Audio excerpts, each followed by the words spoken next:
एक बहुत lucky constituency है जो 50 मियो ST constituency.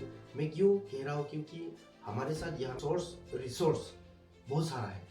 Namdapha national park एक नेशनल पार्क जो है हमारे 50 मियो एसटी कंस्टिट्यूएंसी में पड़ता है। जितना भी एनक्रोचमेंट हो गया या होने वाला है उनको रुकाना है और किस तरह से पब्लिक को समझाना है और अवेयर करना है, मेरी तरफ से एक तो पहला ओपिनियन रहेगा। जैसे कि मियो टाउनशिप एक टूरिज्म टाउन के तौर पे हमें देखना चाहिए।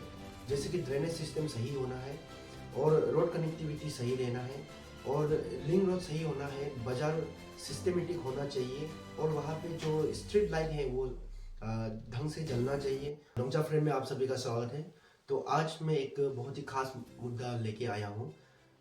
खास मुद्दा भी नहीं कह सकते हैं, लेकिन एक आज के समय में जो हमें देखने को मिलता है, जनरल इलेक्शन 2024 अप्रैल 19 के लिए जो यहाँ पे चुनाव के लिए जो खड़े हो रहे हैं और जोर शोर से हर जगह में कैंपेन चल रहे हैं। जैसे कि मैं 50 मियो एसटी कंस्टिट्यूएंसी बिलोंग करता हूँ। मैं मियो डिवीजन मियो सर्कल का एक बस्ती का लड़का हूँ। तो एक युवा होने के नाते और वोटिंग राइट्स रहने के नाते मैं एक दो बात रखना चाहता हूँ।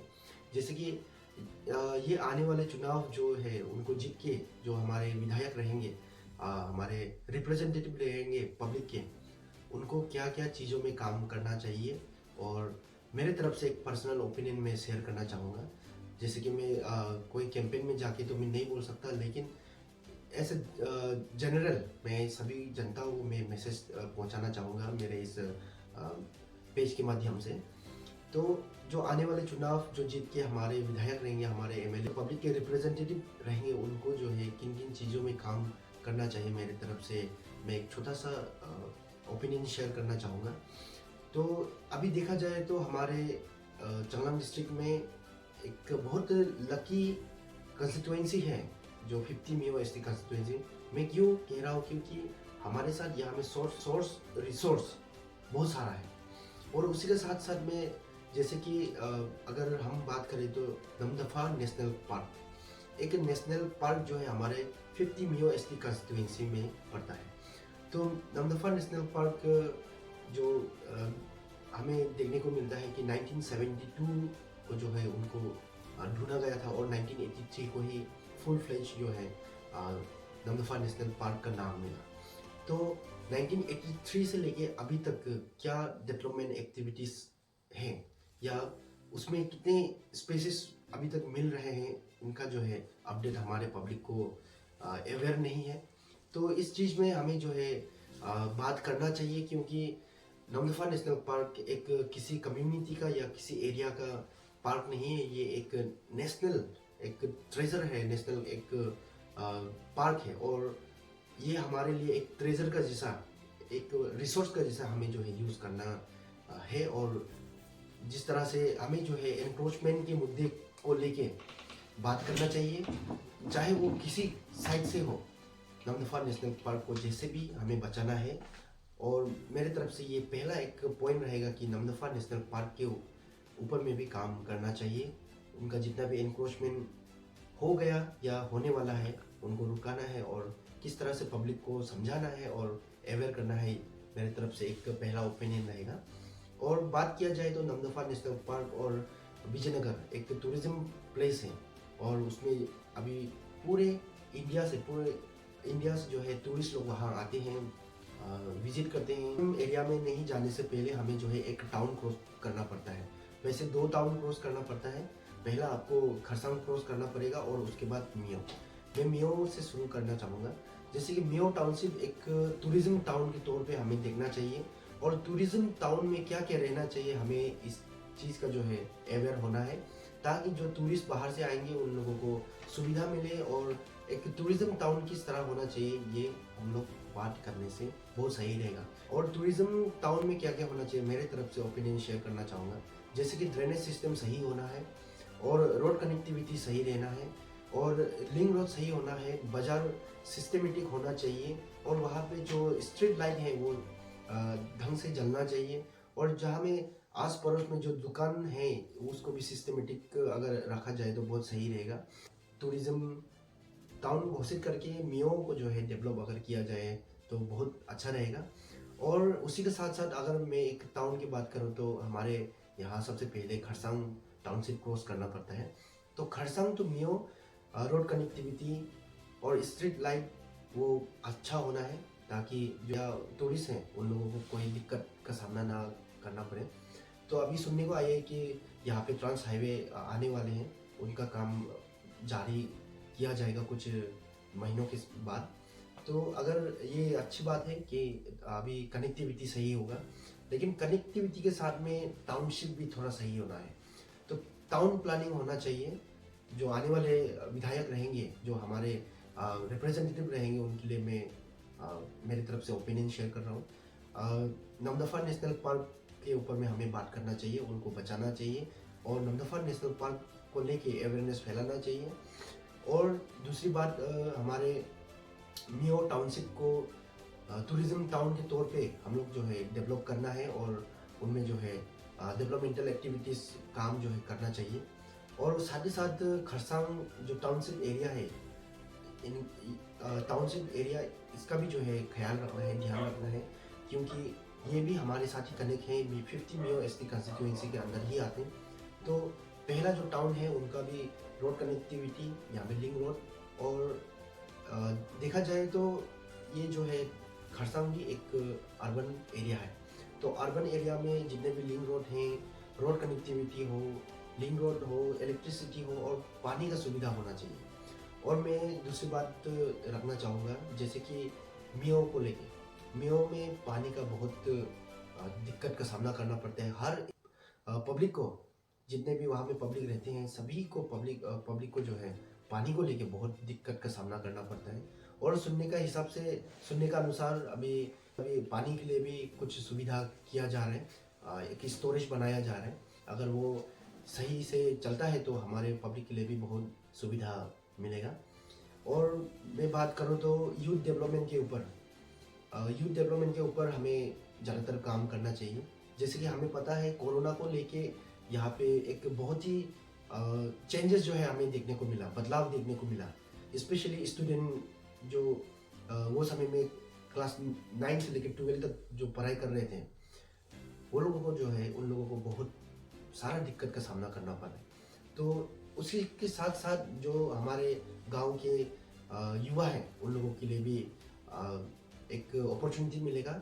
एक जैसे कि उनके लिए एक कोचिंग सेंटर जैसे कि एक स्किल डेवलपमेंट। हमें पता है यहाँ पे स्किल डेवलपमेंट का बहुत एक्टिविटीज़ काम चलता है, ये सरकार की तरफ से भी आते हैं। और यहाँ के युवा लोग भी जाके जो है उस जैसे कि जॉब मेला, स्किल डेवलपमेंट का जितने भी स्कीम है उसको लेके प्रोग्राम अटेंड करते हैं। लेकिन ये ज़्यादातर स्किल डेवलपमेंट का काम एक लिमिटेड सीट का तरह, उसमें लिमिटेड सीट रहते हैं, तो हर कोई वहाँ पे जो है खुद को मतलब नहीं जा पाते। तो उनके लिए यहाँ पे कोचिंग सेंटर, अगर स्किल कोचिंग सेंटर रखा जाए तो बहुत सही रहेगा। वो कोचिंग सेंटर कैसा होना चाहिए, उस चीज़ में भी अगर हम लोग बातचीत करेंगे तो हमारे यहाँ के जितने भी स्किलफुल युवा हैं, तो नहीं है पूरा स्किल भर भर के हैं, लेकिन उनको हम लोग बढ़ावा देना चाहिए। तो उसके लिए यहाँ पे स्किल कोचिंग सेंटर होना चाहिए, ताकि जितने भी ड्रॉप आउट स्टूडेंट हैं और जो ऐसे ही बैठे हुए हैं, उन लोगों को कोचिंग सेंटर हम लोग देना चाहिए। स्किल डेवलपमेंट सेंटर एक चाहिए, ताकि जितने भी सरकार से भी आएंगे और प्राइवेटली भी, अगर एक ही जगह में अगर हम लोग, अगर मियो खरसांग में अगर स्किल डेवलपमेंट कोचिंग सेंटर रखेगा तो बहुत सही रहेगा। और मैं बात करना चाहूँगा स्टूडेंट जो अब पढ़ाई कर रहे हैं क्लास सेकेंडरी लेवल में, जो 10-12 में जो स्टूडेंट लोग हैं, उन लोगों के लिए भी अगर सोचा जाए तो बहुत सही रहेगा। और हमें पता है बहुत सारे स्कॉलरशिप्स उन लोगों को मिला जाता है।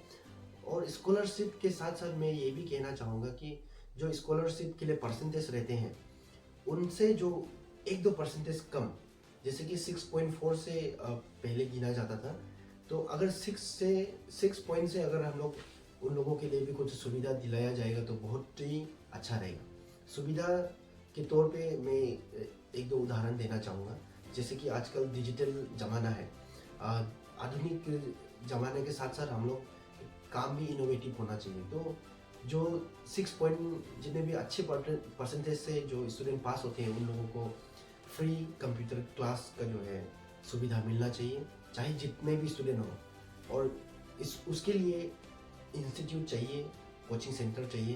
तो इसलिए अगर हम लोग कोचिंग सेंटर और इंस्टीट्यूट में अगर ज़्यादा फोकस करें तो बहुत सही रहेगा। तो ये स्टूडेंट लोग के लिए भी एक अच्छा पॉइंट रहेगा, ताकि उन लोगों को बढ़ावा मिले, कंप्यूटर सीख के कुछ खुद के लिए कमा सके, साइबर खोल के या तो एक दुकान खोल के वो बेच सकें। और मैं बोलना चाहूँगा जितने भी मेरे पब्लिक है उनके लिए भी एक मैसेज मैं देना चाहूँगा। जैसे कि हमें जो देखने को मिलता है, मैंने जो देखा, मैंने जो सुना, उनको वही चीज़ जो मैं आप सभी को शेयर कर रहा हूँ। और हमारे पब्लिक का भी कुछ कुछ गलतियाँ हैं जो हम करते आ रहे हैं और हम लोग कर रहे हैं। गलतियाँ में ये गलतियाँ भी नहीं बोल सकते, क्योंकि ये मजबूरी है और हमें जो है मजबूरन मांगना पड़ता है।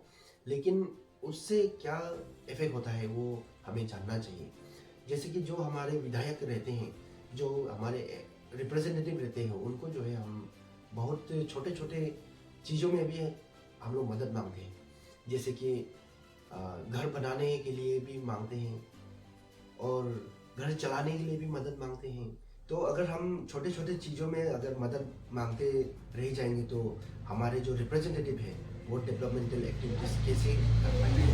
तो इसलिए मैं जनता से भी यही अनुरोध करना चाहूँगा कि हमें जो है थोड़ा ओपन माइंडेड से सोचना चाहिए, लाइक माइंडेड से सोचना चाहिए कि हमें जो है अपना लीडर को हम लोग एक स्टैंडर्ड दिलाना चाहिए, ताकि वो डेवलपमेंटल एक्टिविटीज़ में, जो डेवलपमेंटल काम में कॉम्प्रोमाइज़ ना करें। तो और जो इस बार के चुनाव में जितने भी आने वाले हैं, मैं ज़्यादातर पब्लिक स्पीच या तो पॉलिटिकल लीडर्स लोग का स्पीच जब सुनते हैं तो मुझे दुख लगता है, क्योंकि पॉलिटिकल स्पीच में ये कहा जाता है कि जॉब दिलाऊंगा आप सभी को, जितने भी अनएम्प्लॉय यूथ है उन लोगों को जॉब दिलाया जाएगा। ये तो कहीं एंगल से, कोई हिसाब से पॉसिबल नहीं है, क्योंकि हमारे कंस्टिट्यूंसी में मोर देन 20,000 20,000 से अधिक यहाँ पे वोटर्स हैं। तो 20,000 से अधिक अगर हम लोग वहाँ से 5,000 भी युवा, 5,000 युवा जो है एजुकेटेड हैं और सर्टिफाइड हैं, MA BEd करके जो बैठे हुए हैं, उन सभी को कैसे आप जॉब दिला पाएंगे। तो ऐसा जो है आश्वासन देके हमारे युवा को भटकाने की कोशिश ना करें। उनको चाहे तो हम लोग एक स्किल जो कोचिंग सेंटर मैंने जो पहले बताया था, बोला गया था, अगर उसके स्किल के ऊपर में अगर हम लोग काम किया जाए तो बहुत ही सही रहेगा। और जो लीडर्स हैं उन लोगों को भी प्रेशर नहीं पड़ेगा, क्योंकि एक एक्सपेक्टेशन, एक भरोसा जो रह जाता है युवा लोग का ऊपर में कि अगर ये इस बार चुनाव में अगर सर रहेंगे तो हमें देख देंगे, हमें जॉब में लेंगे। तो यहाँ पे कितना लिमिटेड डिपार्टमेंट है, लिमिटेड यहाँ पे अपॉर्चुनिटीज़ हैं, तो हर किसी को कैसे दिला पाएंगे। तो इसलिए अगर हम लोग यूथ डेवलपमेंट अगर बात किया जाए तो जॉब को छोड़ के कुछ अगर स्किल डेवलपमेंट के ऊपर में भी बात किया जाए तो बहुत सही रहेगा। और मेरे जितने भी यूथ हैं उन सभी को भी मैं एक इस सोशल मीडिया के माध्यम से मैं एक मैसेज देना चाहूँगा। हमारे युवा लोग भी इस बार के जो चुनाव में जो वोट देने वाले हैं, आप लोग एजुकेटेड हो, आप लोग जानते हैं क्या होना चाहिए और क्या करना चाहिए। तो मेरे जितने भी युवा हैं उन सभी को मैं अनुरोध करना चाहूँगा, आपका वोटिंग राइट्स है, आपका चॉइस है, लेकिन एज ए होल हम लोग एक सोसाइटी होके, हम लोग एक समाज हो गया, हम लोग साथ में अगर किसी को जिता भी रहे हैं तो हम लोग का सोच समझ एक होना चाहिए। और स्टूडेंट लोग के लिए भी मैं यही बोलना चाहूँगा, आप चाहे किसी से भी ले लीजिए, लेकिन आपको अपना राइट्स पता होना है, आपका वोटिंग राइट्स पता होना है। और जो नया देने वाला है उन लोगों को भी मैं बताना चाहूँगा कि आप लोग भी कृपया करके अपना वोटिंग राइट्स को जानें। पब्लिक के लिए जो आ रहे हैं उन लोगों को मैं यही बोलना चाहूँगा, अगर आप इलेक्शन के लिए उन लोगों को हेल्प करना चाहता है तो आप लोग बस सर्विस दीजिए, विंगर सर्विस दीजिए, व्हीकल सर्विस दीजिए। अगर आप लोग सच में युवा को अपना वोटिंग राइट्स अगर दिखाना चाहते हैं, उन लोगों को अवेयरनेस देना चाहते हैं, तो आप लोग बस सर्विस प्रोवाइड कीजिए। अभी अभी भी समय है। अगर 3 डेज 4 डेज बस सर्विस, अगर व्हीकल सर्विस आप लोग प्रोवाइड करेगा तो सब बच्चा अपना अपना परिवार में आके एक दो दिन एडवांस भी आ जाए तो बहुत सही रहेगा। यहाँ का माहौल भी पता चलेगा कि यहाँ क्या हो रहा है। व्हीकल प्रोवाइड कीजिए, उन लोगों का खाना पीना का सुविधा दे दीजिए, वो भी चलेगा, वो भी सही है। ताकि जो युवा है उन लोगों को पता चले कि वोटिंग राइट्स क्या होता है, अच्छा से अवेयरनेस चले।